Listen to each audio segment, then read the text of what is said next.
Hello, everybody, and welcome to BIMS Dives. So today we have a special episode of BIMS Dives that's going to take on the format of Blue Table Talk. My name is Leslie Townsell, and I'm the Chief Communications Officer at BIMS. And today we're going to be diving into the BIMS Board with board members Dr. Camille Gaines, Mark Lasavio, and Angela Tyler. All right, I will let Camille take it away. Thank you so much, Leslie. Hi, my name is Dr. Camille Gaines. Some of you might know me from other BIMS Dives or from some BIMS Bites episodes. I'm currently the board chair of the organization. I, by day, am a professor at Penn State Brandywine campus in the biology department. I'm definitely a water person. In my spare time, I like to bike, listen to music, and paint. And I will pass it over to you, Angela. Wow. Okay. I'm Angela Tyler, and I'm the treasurer on the board of directors for BIMS. So in the daytime, I'm an attorney. I focus mainly on property and property tax right now. So I also have an undergraduate degree in environmental engineering and an MBA in finance. So I've done several things. So glad to be here, everybody. Mark, that's some passing. Hi, everyone. I'm Mark Lasavio. I am the board vice chair for the BIMS board. By day, I am a science communicator and outreach specialist for NOAA's Monitor National Marine Sanctuary. And I got my degree in marine biology from Northeastern University. And I also love the water. I like to dive and I like to sail and, everything else. Thank you, BIMS board members, for joining us today. Earlier, we asked our audience over social media, what direction do you envision for BIMS in the next 2 years? We've gotten a lot of answers so far, and we'll do those at the end of our dive today. So for now, I would love to hear from each board member what they envision. Angela, why don't you take it away? Sure. Okay. Well, let me tell you, I'm from Texas. So first, I was see BIMS as kind of the go-to source for almost all things marine science, but particularly with environmental justice. So I know there's already some projects, that are ongoing, but here on the Gulf Coast, it's really an issue. And we're starting to see, the fallout of it in maybe, poor or Black communities, honestly, with the cancer incidents and all of that. So I've heard, BIMS, already, and I've seen BIMS already starting to work in that area. So in the future, I really see them being kind of like a thought leader, being present on various streams and sources of media on that subject. Yeah, I'm just going to chime in there, Angela, because my vision for the next 2 years is just the growth. When I think of how much growth has happened in the past 2 years in the organization, it's tremendous. And honestly, it's exceeded what I expected. And so I say that to say being a part of research is going to be a big part of our job. And I think bringing Black communities in particular into those research conversations, into the lab, collecting samples is going to be even more important because, like you stated, they're the ones that are going to be affected, right? And it's important that they understand what's happening. I think on a more large scale, like the ocean is huge. And one of the reasons that I got a PhD is I really don't think I'm ever going to be an expert. Like the amount of stuff we know about the ocean versus how vast it is, there's always going to be the potential for learning. And I'm excited to be a part of that, but even more excited to be a part of that with a Black team. Like that is so unique to me. And so I also see that as a part of like, not just for 2 years, but a much larger goal and just the journey and how we're understanding and learning about the ocean and conserving it. Yeah, I kind of feel the same way, especially for the next few years. I'm really envisioning a physical place for BIMS to be, a place where people can gather and help do that science, and a place where people can gather and learn about that science. You may or may not know, but I'm very focused on communicating a lot of what we're doing to as many people as possible, especially because the communities that we're working in, the communities that we want to work in, they have a right to know what's going on in their environment. They have a right to know what's going on in their ocean. And so that's what I'm really envisioning is a really strong outreach development after we build the science, we have to give the science away, give it to the people. And so that's what I'm really excited about for the next few years. I think that that's just such an interesting concept too, because like when I think about science and even the spaces that I've navigated as a scientist, unfortunately, they are not a lot of people who look like me, which is not the best thing. And when it comes to communicating, a lot of times as a scientific community, we're communicating within ourselves, right? But not to other communities. And I just think that incorporating other folks, in particular Black peoples, would only make the science stronger. Like only make it stronger. Absolutely. And what you said earlier about incorporating them into the actually data gathering, I think is a great way to make sure that the science you do is like, it's good. If you're a part of it, you can trust it. Mm-hmm. And what a great way to do things that you might not normally do otherwise. It is. So I've told this story, you all might have heard this before, but for the participants listening, being a part of it and seeing science happen is like, it's so different than just hearing about it or talking about it. And when I was getting my PhD, my mom actually came out to Maria, where I did a lot of my field research. And so before we went off on vacation, she actually helped me on a project.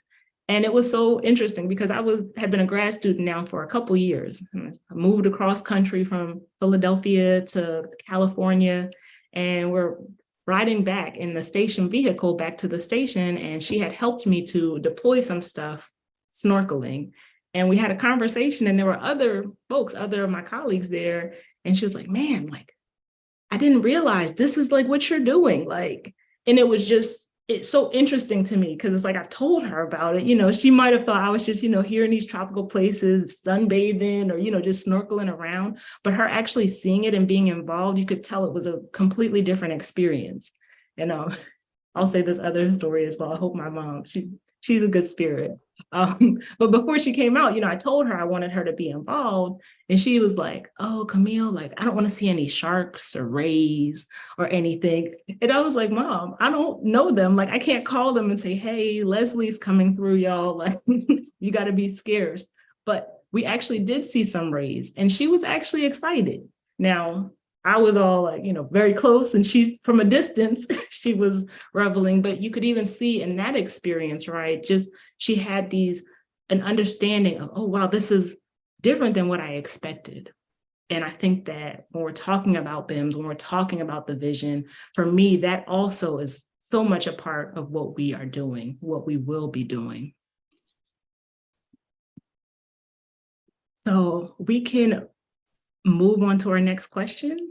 Yeah, that was a really cool ocean experience. But can you tell me what one of your first experiences with the ocean, Camille? Oh yeah. This is a hard question. Yeah. One of the first experiences I had in the ocean that I can remember is my grandmom on my dad's side. My dad is Jamaican.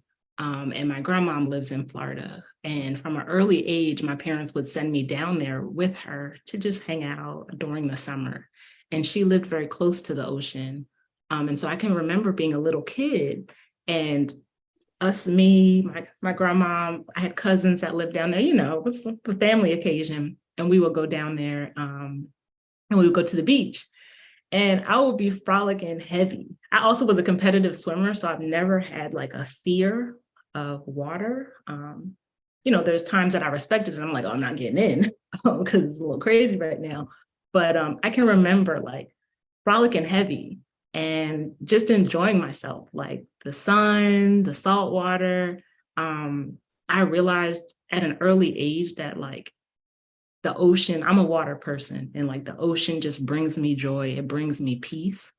But at the same time, I'm with family, and it wasn't like that for them. I'm frolicking heavy, out like, oh yeah, let's go. And then, oh no. Camille, that's you. But that is definitely one of the first experiences I can remember being in the ocean. I'll piggyback off of that. And when I was actually thinking about, when you said fear, I kind of grew up with a fear, of the water. And it was also like a respect because even, early when I would remember, I would, go through my parents, like their yearbooks, and explain to see, how they and their classmates looked. But my grandparents will have written in there of, their classmates that drowned, in the certain year, 19, whatever. And I was like, oh, wow. And even growing up, I would hear, these other cases of people that I may have known or, their families and, that happened to them too. But I'll tell you, so I grew up on the Gulf of Mexico near Houston, Texas, and my dad liked to fish. Okay.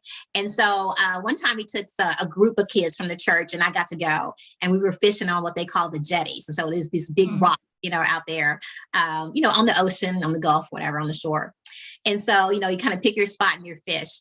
And so, my dad knows what he's doing. He's actually fishing and kind of teaching them. And so I was, smaller, one of the smaller kids, probably the smallest then among the bigger kids. And they were on the jetties, on the rocks, kind of dangling their feet and everything. And so after a while, I got, on there on the edge too, and I did it. And so I fell through the rocks. And so my dad said that I, fell all the way through and then just bobbed up like a cork. And so he pulled me literally, by my hair and pulled me out.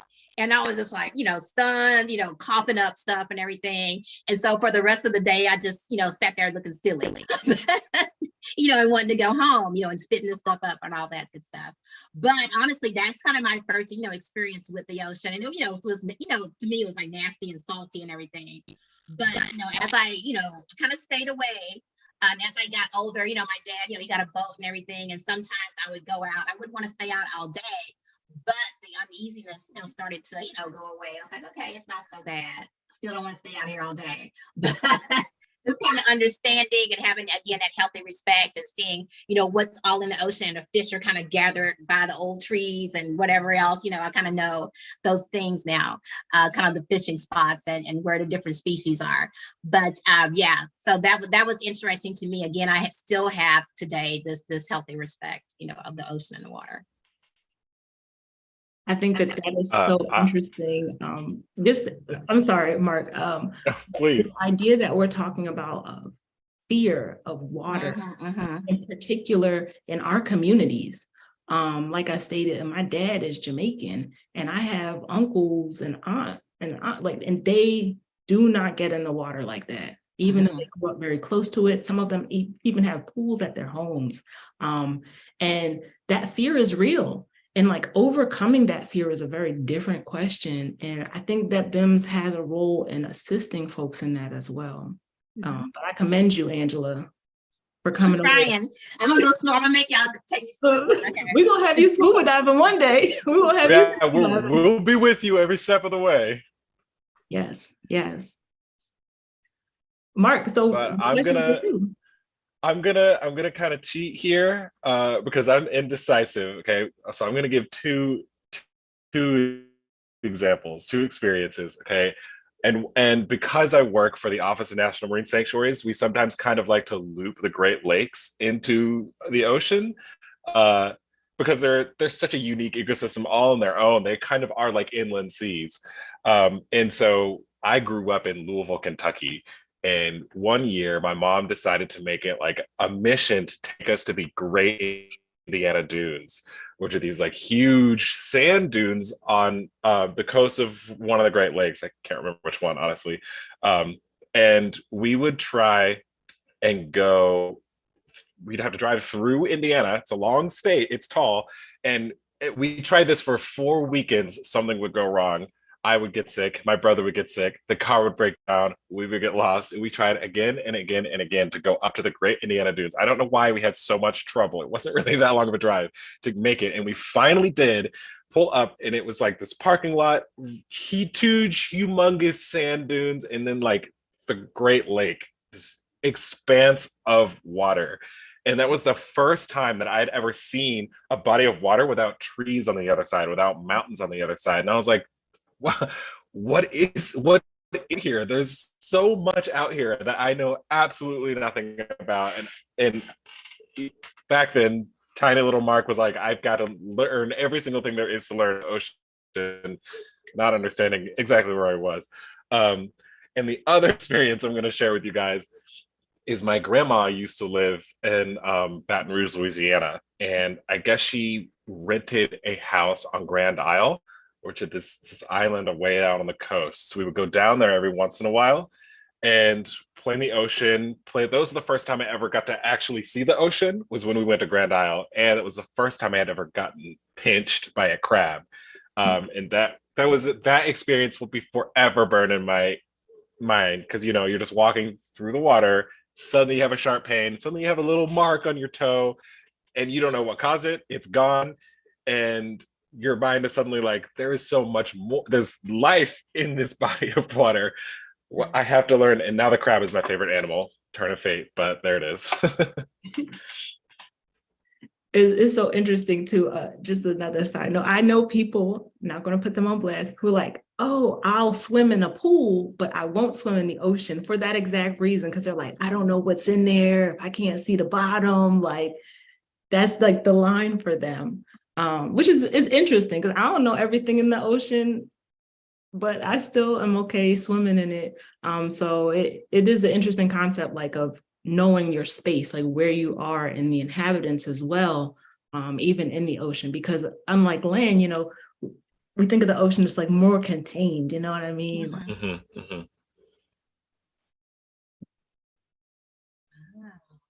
So let's continue on with our next question. And how did you get interested in a marine science profession, or in the profession you're in? And Angela, I'll throw it back to you. All right. So, okay, I'll go back to, marine, whenever I say marine science, the only thing I think about is marine biology and becoming a marine biologist or something, you would hear that, term a lot. And so one of the things too that I think BIMS can help with, and this was what I would have a question with if I was, back in undergrad, I'd be like, okay, what if I don't want to get a PhD, in marine science and marine biology? I mean, is there anything you can do just with that undergrad degree too? So that's kind of what I was thinking. And I'll honestly tell you, I think I said I majored in engineering when I was an undergrad, because I was really practical. Even at that time, I was like, okay, I got to get the return on investment here. So what,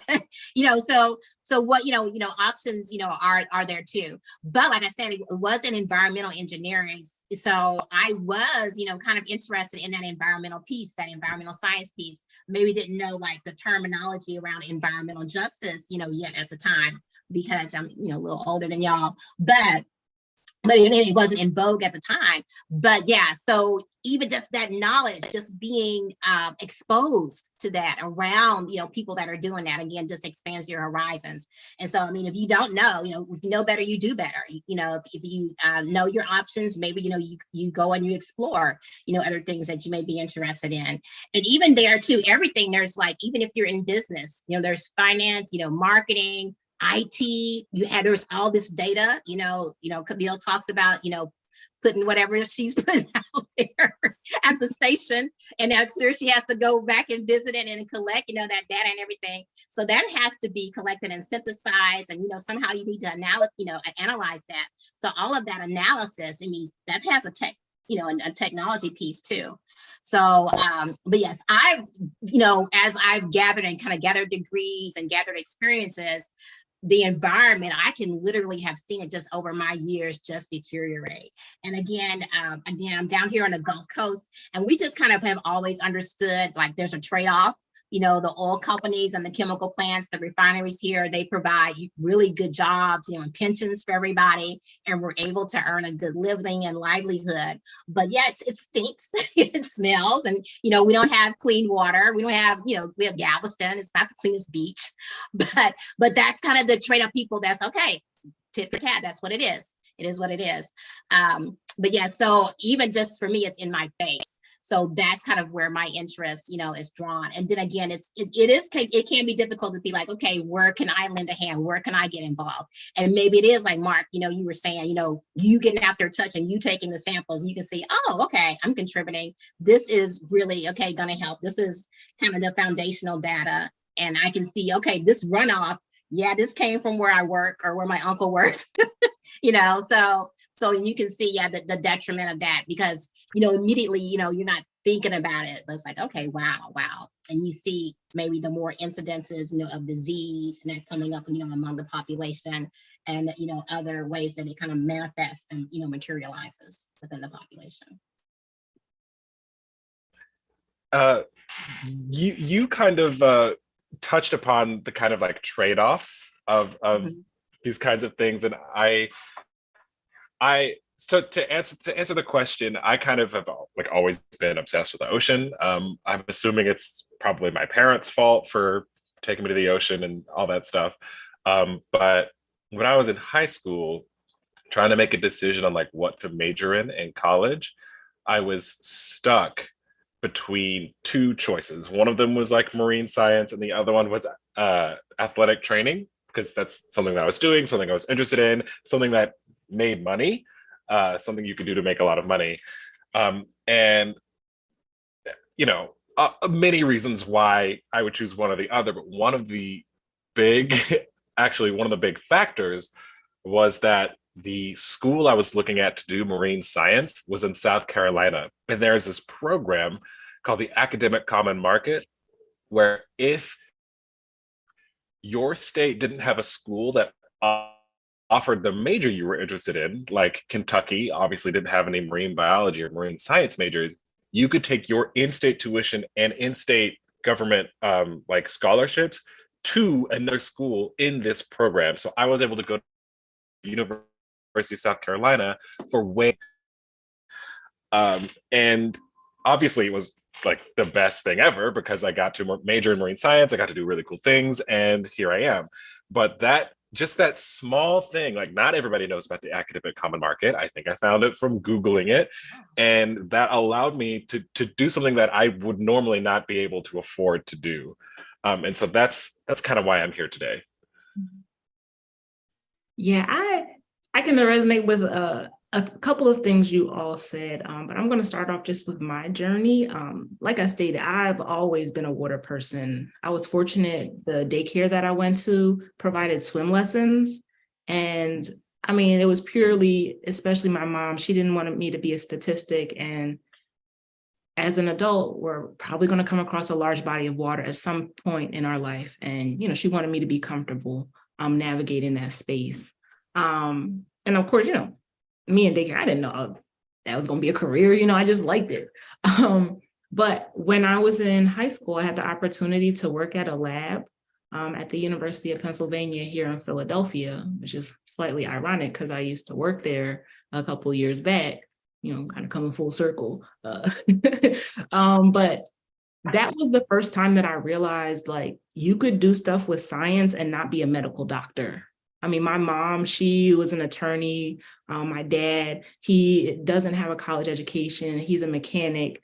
And I think I grew up in a household, and even the professionals that I saw, they were medical doctors or attorneys or teachers. Those were just kind of the ideas of, oh, you go to college and these are the options for you. And so I say that to say, when I was working at the lab, it was like mind blown, like, oh, snap, like, there are people out here like studying nature, working for the EPA. Like, that was a game changer for me. And that kind of changed how I went about selecting colleges and applying for colleges, because I went into it. Before then, I was like, oh, maybe I'll be a nurse. Like, I like science, I'm good at it.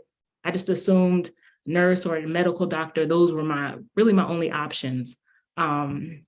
So when I did apply for schools, I knew that I wanted to do something with my end goal being getting a job.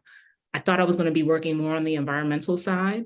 And it was really my time at Hampton University, where my degree is in marine and environmental science, that I got interested in the ocean. And I was able to do internships every summer that I was there. And that also gave me like a wide vision of what you can do with marine science. And going back to your point, Angela, it is interdisciplinary. It's not just people going out collecting data. When you think of someone like myself diving, yes, but there are other people who are marine scientists who don't do that type of work. And I still consider them a marine scientist. I think the world we're living in, like, disciplines are fusing together more and more. And marine science is no different. So I just say that also opens up the doors for more better conservation, better research. But I went into graduate school. So through the internships in undergrad, I knew, yes, I want to get a PhD. And I'm going to be honest with you all. I wanted to get a PhD, and I did get a PhD because I wanted to go somewhere and I wanted to be a supervisor. I didn't want there to be any ceiling on what I could and couldn't do. I was fortunate enough to do some internship opportunities that opened the door for me to go to graduate school at UCLA. And so I knew it was a very feasible possibility that that would happen. And so I just jumped on it. But I think that when I think about the specifics, right, you were talking about, oh, what can you do with a PhD? Do you go academia versus private sector? That's something that I've struggled with, even when I was in grad school. Okay, where do I want to end up, And I think I don't necessarily have a clear goal of that, but the opportunities that have presented themselves to me because of where I'm at have been great. So I just can think I'm on the right path. And if I continue, I will get even more and more opportunities in this discipline. So yeah, that's kind of where it is. I wanted to touch back also on something you said, Angela, this idea of local communities having knowledge about how their environments are changing. That is so true. I talk with my grandma, she on my mom's side, and she grew up here in Philadelphia. My family has actually lived on that side of the family in Philadelphia I'm the 5th generation to live here. And she knows how the environment has changed, right? She sees it. She's not a scientist, right? But you can talk with her, and then you can read studies and talk to people who have studied these things in the northeastern part of our country. And there's a lot of overlap. And so I also think that is important too, right? Because Angela, you're a scientist. Like, you're talking about how things are changing. You're observing. That's what I do as a scientist, I might use really cool, weird things or use different words, but at the end of the day, it's all still science. And I think fusing those two together, that makes the science, that makes it just so much stronger, so much stronger.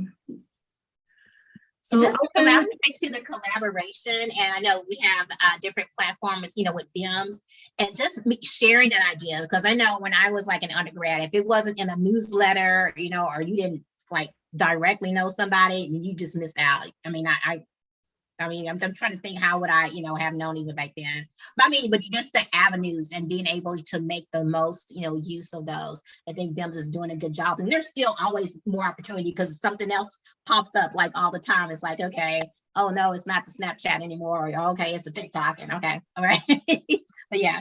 Mm-hmm. That's true. There are so we know. And this is why, one of the reasons why I see the growth for BIMS is it's exponential, because there's still so much we don't know about the ocean, going back to what I stated. And there's still so many different questions, so many different types of conservation. No one plan is right. It's going to take a variety of strategies. And I just see that as a place to expand, right? To expand what we're doing, to open the doors historically that have been closed to certain people. That's a great opportunity right there for us to bring people into the fold.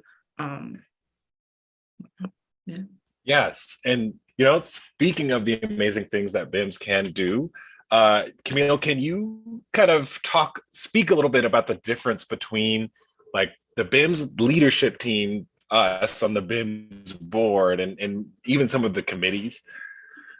Yeah, so I'll do the first two, and then I'll pass it back to you, Mark, to actually talk about the committees, because I know that's more in your wheelhouse. But when we're talking about the difference between the board and the leadership, so there's a segregation of in the organization now. And so when we first started, a lot of the board members we had a working board. And so those who were on the board were actually doing a lot of the work. And that's a lot. It's also, we had full-time jobs, we're also gaining a lot more resources, and we're better able to utilize those resources. And so because of that, there's a separation now where we have the board. And so the board is comprised of 9 folks. I'm the board chair. Mark is a VP. Angela is the treasurer, so we have different roles, but then there are general board members as well. And really what we do is just oversee the organization, make sure that the money is being spent in ways that mirror our mission. So always keeping that in mind, making sure that programming goes well, making sure that the leadership team does have the support that it needs. Now, the leadership team, the executive team, they are paid and they are the ones really doing the work. Okay, so when you see the different Instagram posts or Twitter posts, it's usually coming from someone, one of the contractors or one of the staff members on the team who's doing that. That's not necessarily a board thing. And so there is a segregation, but we do come together for different retreats. We talk with one another about certain aspects of the organization as well. I'll pass it back to Mark, who will talk about the committees that work with the board.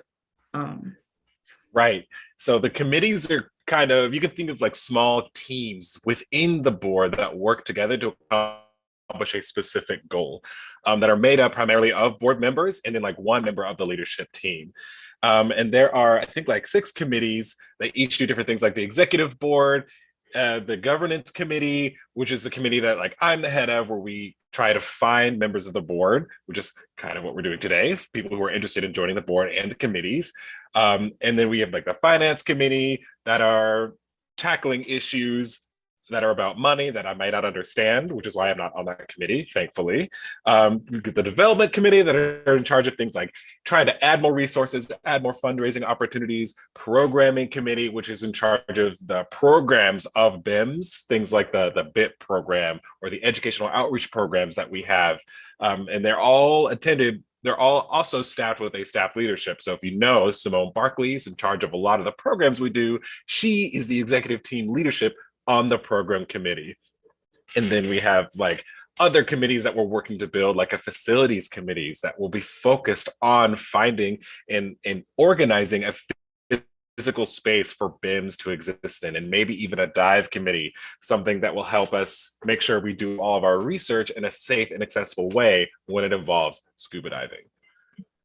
And so I'll just make a little plug quickly. Look out for in the May newsletter, we will have a form. If you are interested in joining any of the committees that Mark talked about, please fill out the form. Let us know. We will reach out to you with next steps. We love to have our BIMS members involved in the organization. And a lot of what you all tell us, what you guys are interested in seeing, that helps us to know what direction we're moving in the future. And so when we started this program, Leslie put the question, what direction do you envision for BIMS in the next 2 years? Please, if you're just joining us for this BIMS Dives, put your answers, put your thoughts in the chat. And at the end of this segment, we will circle back on that and read some of the statements that we've got. So we talked about the boards, we talked about some of the committees. I just wanted to go around and just, what has been some of the challenges and also what have been some of the successes during your time here as a board member with BIMS? And Mark, I know for you, you were a member as well, so you can even go back a little bit further, and I will start us off with you. Challenges and successes. Well, successes, I'm learning a lot. This is the first board that I've ever been on, and I'm learning a lot, both from the other board members. Angela, learning a lot from you. Camille, I'm learning a lot from you. I'm learning a lot about not just how boards work, but how lots of things work. And so I'm definitely getting a lot of really great experience out of this opportunity. But really the only challenge I can think of is on the other side of that is it does take up a good portion of my time. And thankfully, like, I like getting on meetings with you guys. Like, it's always a good time when I'm talking with you. So it doesn't ever feel draining. And yeah, I think that would be my answer. It's hard to balance the time, but it's easy to want to do that. Okay, that's true. It is hard balancing the time, particularly because I'm on the finance, and then also kind of sometimes as attorney, I'll review some documentation. And then kind of the thing, since I've been with BIMS, maybe I guess almost a year here, just the growing pains, because they're just growing at such an exponential rate, particularly, within, finance, and accounting, we've had a lot of, transition. So trying to transition and keep everything, stable and on time, and being able to report that, and then also being able to plan out, what the future is going to look like. So we're talking a lot, but sometimes you have to have the budget for that. You have to fund that, have to have that funded. So I mean, that's all part of the finance committee too. And then also, now that we are growing and growing, not just in funds, but people, having the policies in place. And so again, you may not think that's part of the finance, but yes, that has to be done, especially since we're still very, very new. That has to be stood up. And so that's kind of the time commitment and the time involvement too, that the finance committee is working through. I'll say that. Angela, you put that so nicely and eloquently. And I say this as someone who, when we first started, some of you might know, I had the role of chief financial officer. I am not a finance person. I had an Excel spreadsheet.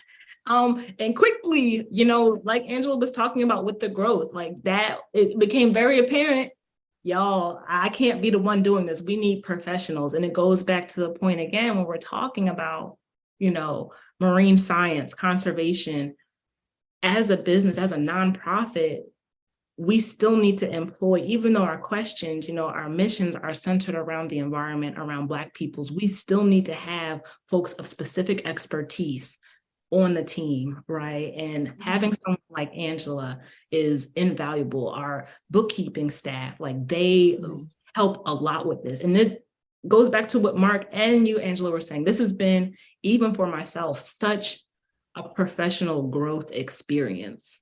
I mean, even I think of when I started, when Tiara slid in my phone, texting me, hey girl, you want to be a part of Black and Marine Science Week?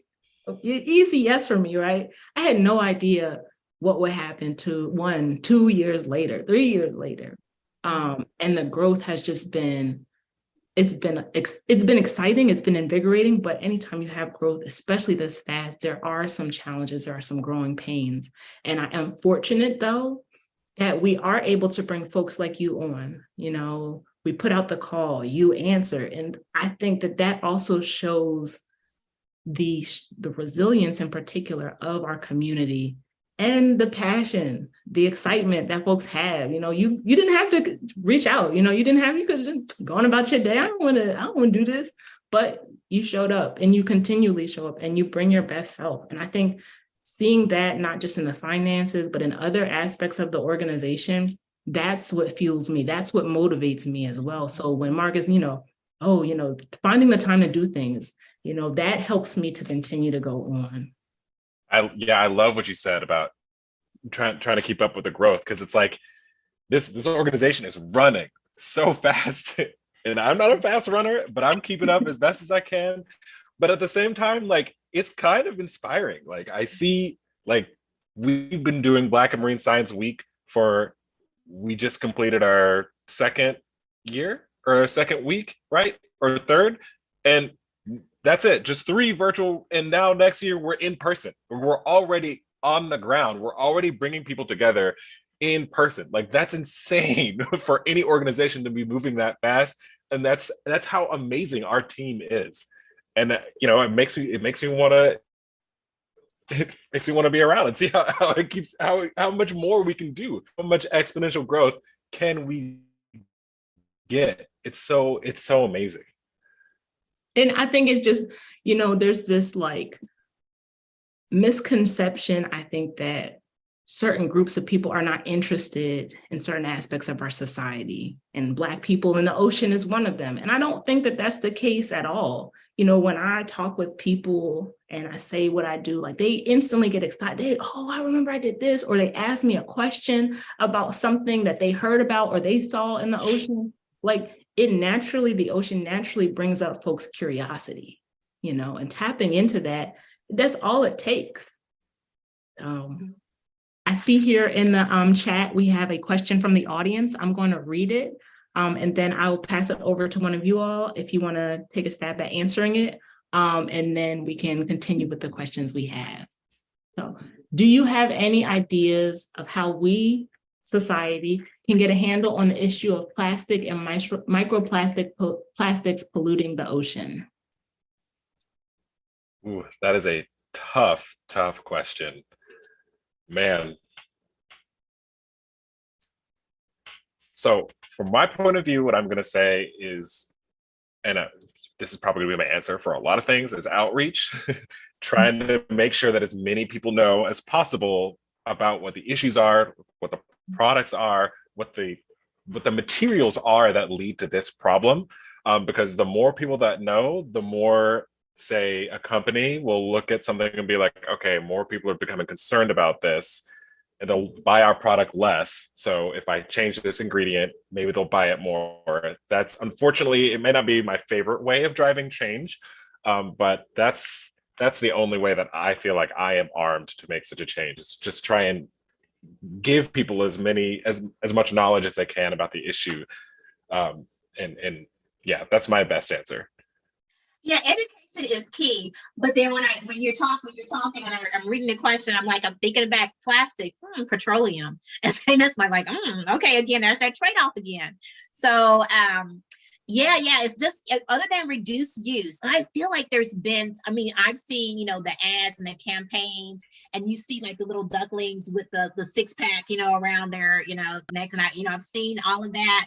So I think the messaging is getting out there, but the economics of plastics, what maybe the alternatives, maybe we need to spread more alternatives, or maybe, more research and more production of an alternative, a viable alternative that's sustainable for folks too.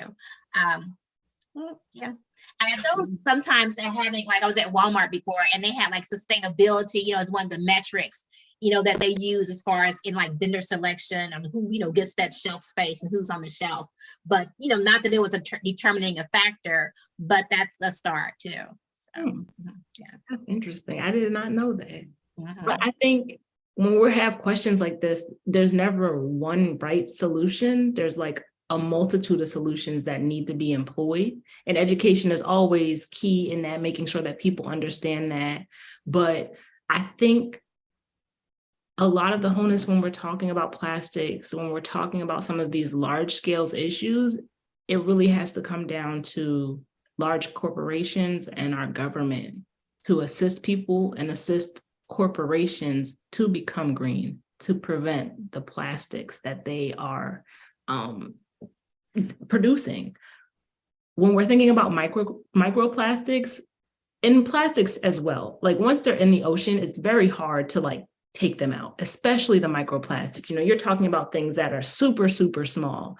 And you think about the ocean, right? It's going to be extremely challenging. And so prevention, and a lot of what you guys were talking about was prevention strategies. And so I think equipping people to know the strategies so then they can hold corporations accountable, hold the government accountable to help them to make the right decisions when it comes to conserving and reducing the amount of plastics that are going in the ocean. That's a great question. Yes. Yeah, it's interesting. Sometimes as a professor, my students might get a little peeved with me because they'll have a question about something specific. And I'm like, well, it could be this or it could be that. And they're like, Dr. Gaines, I just wanted a one answer. But that's as a scientist, that's kind of what we, we realize there's not just one right answer to a lot of the challenges that we come across. As a consultant, we always say, oh, it depends. So that way, you buy yourself more time, and then you can, go off and you can write a paper on that. So there you go. So, yeah, my friends get a question, the most basic question. I'm like, well, it depends.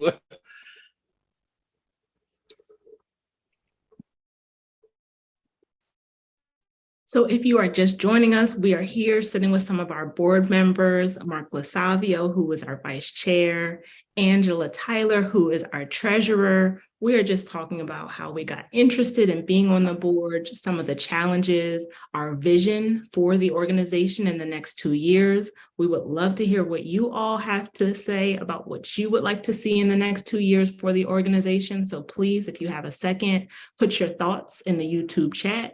And in a little bit, actually, we will read some of those off and let you all know what the streets is saying.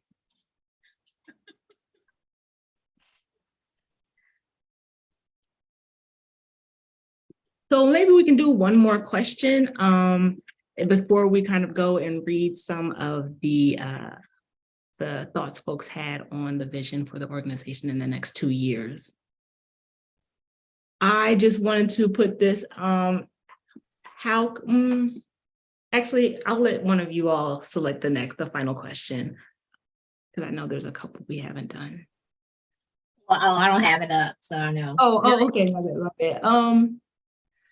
I want to, maybe if we do this fast, we can squeeze 2 questions in, but you were talking about how Dr. Moore texted you about BIMS Week, and I just wanted to learn from both of you, like why? Like what made you say yes to BIMS and serving on the board and being part of the organization? Well, I'll go because it probably speaks to what I was talking about too. And so I really just saw this description, I think on LinkedIn, and I was like, what is this? Okay. But it was so specific, and it really just spoke to BIMS, like knowing who they are as an organization and kind of where they wanted to go. It definitely spoke, to a vision and a mission. And I mean, it felt like, concrete, even though they were, so new, so young. So they knew, it was spelled out, exactly what maybe the responsibilities were, what maybe the expectations were, even though they didn't know maybe what all was coming and, the following year and whatever, they just, had it laid out. And I was just so impressed too. And then I, got to speak, I think it was, with both Camille and Dr. Moore. And I was like, okay, just kind of learning their backgrounds, and they're explaining what they're doing and what their vision and, and their, outlook for the future was too. And so that really, drew me to that. And then again, there were some components of the environmental justice, that we spoke about earlier, and then everything that they're doing. And then you see the pictures. And so, just a snapshot, of them in a scuba suit. I'm like, oh, okay, they're doing it, whereas, if you take, a picture of us at work, it's just, sort of pen in hand or something. You can't really tell we're slacking off or whatever, I have slacked off in a wetsuit. I will admit. Don't get fooled, Angela. Okay. So, but I don't know that. So that was impressive to me. So yeah. Okay. So I'll pass it. Yeah. Backtracking a bit, Dr. Moore and myself, we've known each other for quite some time. So I just say there's a familiarity there. And during the time that, she reached out to me and, hey, you want to be a part of this? It was a very easy yes, because I was tired of navigating white spaces. I was ready to leave science, ready to leave science in a major way, just because it's frustrating. It's very frustrating dealing with a population of people that don't necessarily want to or understand Black cultures and Black cultures that have helped them to get where they're at. And I came across that a lot, especially where I was working. And it was just too frustrating for me. So at a minimum, I was like, all right, at least I'll be working with people that I enjoy. I knew some of the other folks. The marine science community is small. Those of us that are Black, it's even smaller. So I was like, at a minimum, I'm gonna be hanging with folks that I like, like you said, Mark, the media, we be cut up, it's a different rapport we have with one another. So again, easy yes for me, easy yes. And the yes, it just continued to get amplified as I met more people, as I was able to get more involved in the community. And there were aspects about marine science, like the Black marine science community, that I didn't even know, like, oh man, they doing that over there. That's cool. That's what's up. And that helped me even to be more invigorated in my work and what I was doing. And that enthusiasm, I will tell you, it is contagious. And there was an element of FOMO for me too, like that fear of missing out. I was like, y'all not gonna leave me behind. I'll be a part of that. Even though I may not have the background or the doctorate in marine science or marine biology, and all that. So yes. So again, just you being active and passionate about what you're doing is, really contagious. That enthusiasm and that passion. Yeah. So what about you, Mark? You were one of an early member. So what drew you? What drew you in? Twitter. I saw Dr. Moore's tweet and I was like, sure, I'll post a picture of my face. I don't ever see a lot of people that look like me why not? And I've actually been really, really lucky in my career. I have actually had really supportive and inclusive mentors, at least in my undergraduate career and in my graduate career, and I've had spaces that didn't make me feel unwelcome. And that's not fair. It shouldn't have to be lucky. It shouldn't have to be just me getting to do my science in a space where I'm not treated differently than anyone else. So I thought, what can I do to make that space available? What can I do to have it so that you don't have to just be lucky like me and find the one professor who doesn't treat me differently from their other students? What can I do to make it so that nobody ever has to feel that way? Nobody has to roll the dice with their grad program, be like, I hope this group is cool. Like, I hope I don't have to deal with any nonsense. And that's why I'm so passionate about BIMS. Yeah, I think so. I'm just reading in from the chat. I do think I misspoke earlier. We have time for maybe one more question here. And I just wanted to circle back to how can people get more involved in the organization, whether it be on the board, any of the committees, and just some of the thoughts you guys have on that, especially for our student members. Well, for one, definitely become a BIMS member. That's very, very important, because when you do become a BIMS member, you get added to our listserv in that newsletter. And you heard me talk about that running race, right? Every time I get that newsletter, I'm like, oh, we're working with Blue Planet now. Oh, we're working with this, that, and that. When? What? Oh, all these great experiences. So definitely become a BIMS member. It is worth it. There are opportunities to help you pay for that as well. So definitely BIMS member, first step. Second step, if you want to be on one of those committees, like we said earlier, I think in the next newsletter, there will be a form that you can fill out that will detail why you want to serve on the board, what committees you want to help us out on, if you want to help out on the diet committee, facilities, any of that sort of stuff. There are 2 student seats on the board. And by student, I mean, you have to be older than 18 and you have to be a student. Like, that's it. One of those positions, we want to be a grad student. The other one can be any kind of student. So fill out a form, email me, let us know if you want to participate. Yeah. And I say for somebody like me, if you maybe feel like, you're isolated and you're like, I don't know where, but you can engage where you can on different platforms, different events like this. You can subscribe to the YouTube channel. So that's relatively easy to do.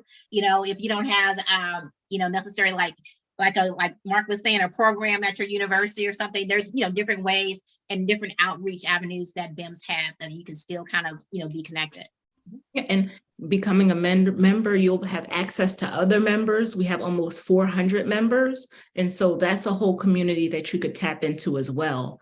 Members going to a conference, reach out to folks, see if anybody's in the area, have meetups.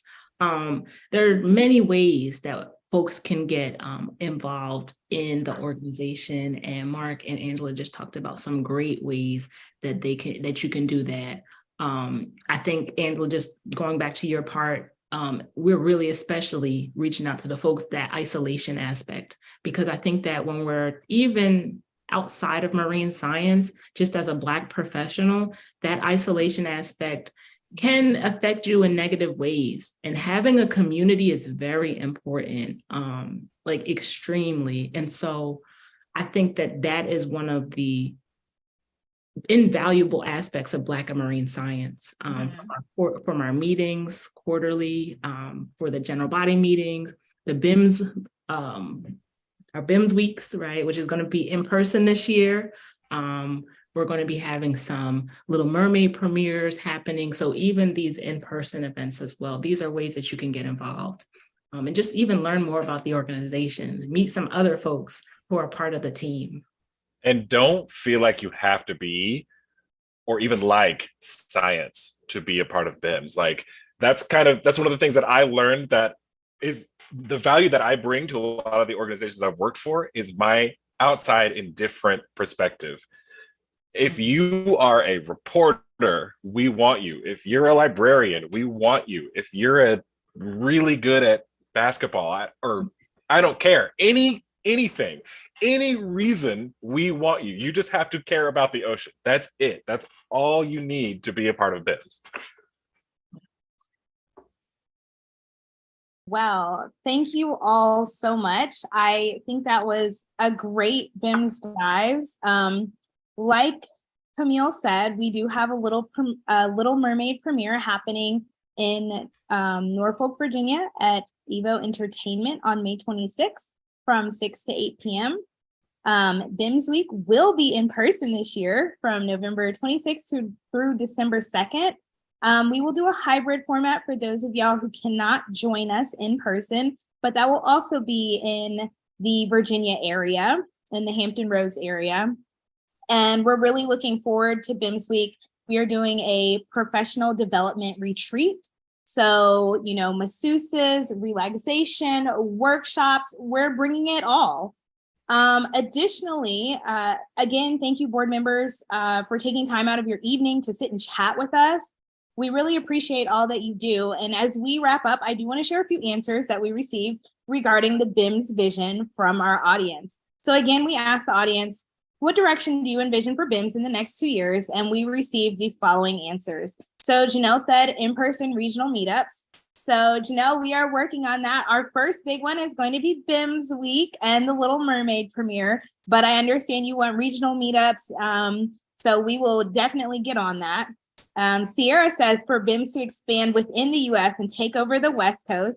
I do know we have a heavy East Coast presence and we are looking forward to that expansion to the West Coast. Yeah, and tell you can be our little ambassador, Sierra. Tell your friends. Starts with you, Sierra. Like let the streets sink in on the West Coast know, like definitely. Yes, definitely. The Augustus Research Group said in the next 2 years, I would love to see BIMS actively support skills building and developing research methodology around use of drones over and on marine environments. Wow, that sounds really awesome. Yeah, I'd take that class. I would too. I would love to learn how to fly a drone. Me too. And then, of course, I really wanted to know how the leadership felt. So my answer, in-person's BIMS Week, of course, and then a BIMS academic conference as well. And then, of course, more merch and custom wetsuits. I think, Angela, you mentioned something about like scuba diving and wetsuits and seeing people in the pictures. Yeah, that triggered my memory because I remember I was like, dang, we need some custom BIMS wetsuits with our Afro Girl logo. And yeah, we need that. If you need somebody like prototype them or, just try it out, make sure they work well, just we'll definitely call on you, Camille. So Q mentioned that she would like to see more year-round programming, more community events and forums, as well as a youth camp. And then more education to vulnerable communities about sea level rise and climate change. Ooh, that's a good one right there. And of course, our leader, breaking ground on the BIMS Institute and more full-time staff. Okay, Tiara, we see you. Black marine scientists everywhere. Yes. I like that. So I think we are all of us have that same vision for BIMS, that expansion, that, inclusion and all of that. So I'm just so happy to see us thriving. Thank you all to all of our viewers. Please join us again next month on May 26th for another episode of BIMS Dives. And BIMS board members, can you tell our audience how they can connect with you? So you can connect with me. You can get my information off the Black and Marine Science website. You can also follow me on Instagram at Seagaynus, SEAGAYNUS. I'm not on Twitter like that or any other social medias. Yeah, okay, well, yeah, I'm off the social media. You can connect with me on LinkedIn if you want, Angela Tyler. Yes, I think my email was on the flyer for this dive, so you can just email me there. And I'm also on LinkedIn, and my Instagram and Twitter is shotgun_kelp. It's my favorite kind of seaweed. And yeah, you can hit me up there. All right. All right. Thank you all so much for joining us. All right, YouTube live stream. We will see you next month.